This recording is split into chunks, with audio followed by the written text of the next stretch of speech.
Magandang tanghali mga paps. Ayan, kasama ko si Ban ang sumunod sa akin. Bali tatlo kasi kaming lalaki. So, siya yung sumunod. So, Ban, usapan two-stroke tayo. Familiar ka naman sa two-stroke, ano? Oh, familiar naman. So, kung magkakaroon ka ng two-stroke, ano yung pinakang pangarap mo sa tingin mo?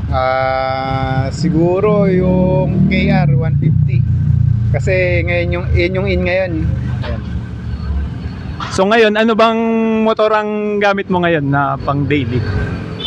Gamit ko yung X-Max na pan daily, tapos yung iba mga pambenta na, tsaka N-Max. Yan. Sa tingin mo, ano yung nagustuhan mo sa Kawasaki KR Ninja? Ba't yun yung napili mo pala?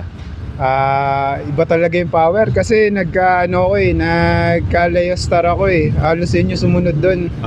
So yung power niya iba. Talagang hanggang dulo, hindi ka iiwan. Ayun. So maraming salamat Ban. At nakita na natin kung ano yung gusto ni Ban sa akin. Kaya maraming salamat mga paps. At ingat sa atin lahat and God bless. Thank you.